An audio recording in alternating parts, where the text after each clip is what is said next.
আমাদের সবার কাছেই এমবিবিএস বা বিডিএস সার্টিফিকেটই রয়েছে, কিন্তু এমবিবিএস বা বিডিএস এর যে ট্রান্সক্রিপ্ট সেটা সম্পর্কে আমরা অনেকেই জানি না। হ্যালো এভরিওয়ান, আসসালামু আলাইকুম। আমি doctor Nahidur Rahman Sohag, founder and CEO Arish education and immigration. আজকে আপনাদের সামনে কথা বলবো, আপনারা হায়ার এডুকেশনের জন্য কোনো ইউনিভার্সিটিতে যদি অ্যাপ্লিকেশন করেন কি কি ডকুমেন্টস আপনাদের প্রয়োজন। আপনাদের প্রথমেই প্রয়োজন হবে একটি ভ্যালিড পাসপোর্ট। এই পাসপোর্টের সর্বনিম্ন 6 মাসের মেয়াদ থাকতে হবে।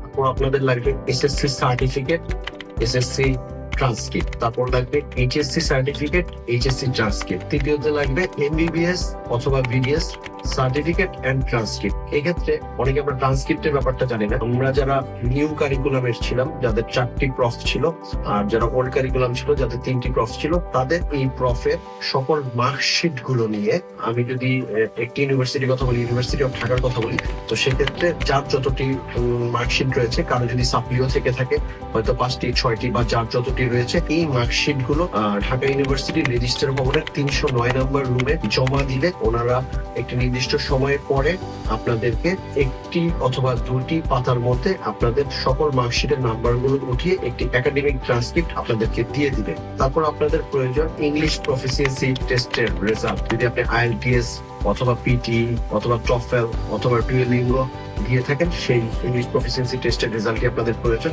এছাড়া কেউ যদি এমওআই দিয়েও অ্যাপ্লাই করতে চান, সেক্ষেত্রে এমওআই এর কপিটি আপনাদের প্রয়োজন। এরপর আপনাদের যেটি লাগবে, আপনাদের একটি কমপ্লিট সিভি লাগবে। এই সিভিতে আপনাদের ক্যারিয়ারের শুরু থেকে বর্তমান পর্যন্ত আপনাদের এডুকেশনাল ব্যাকগ্রাউন্ডের সব ইনফরমেশন গুলো এবং আপনারা কোথায় কোথায় কাজ করেছেন, ওয়ার্ক এক্সপিরিয়েন্সের কোথায় কতদিন কাজ করেছেন, সব কিছু একটি কমপ্লিট সিভি প্রয়োজন।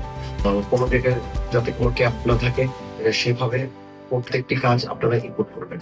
তারপরে আপনাদের প্রয়োজন একটি এলওআর, লেটার অফ রিকমেন্ডেশন। সেক্ষেত্রে লেটার অফ রিকমেন্ডেশন 2 থেকে 3টি থাকা ভালো।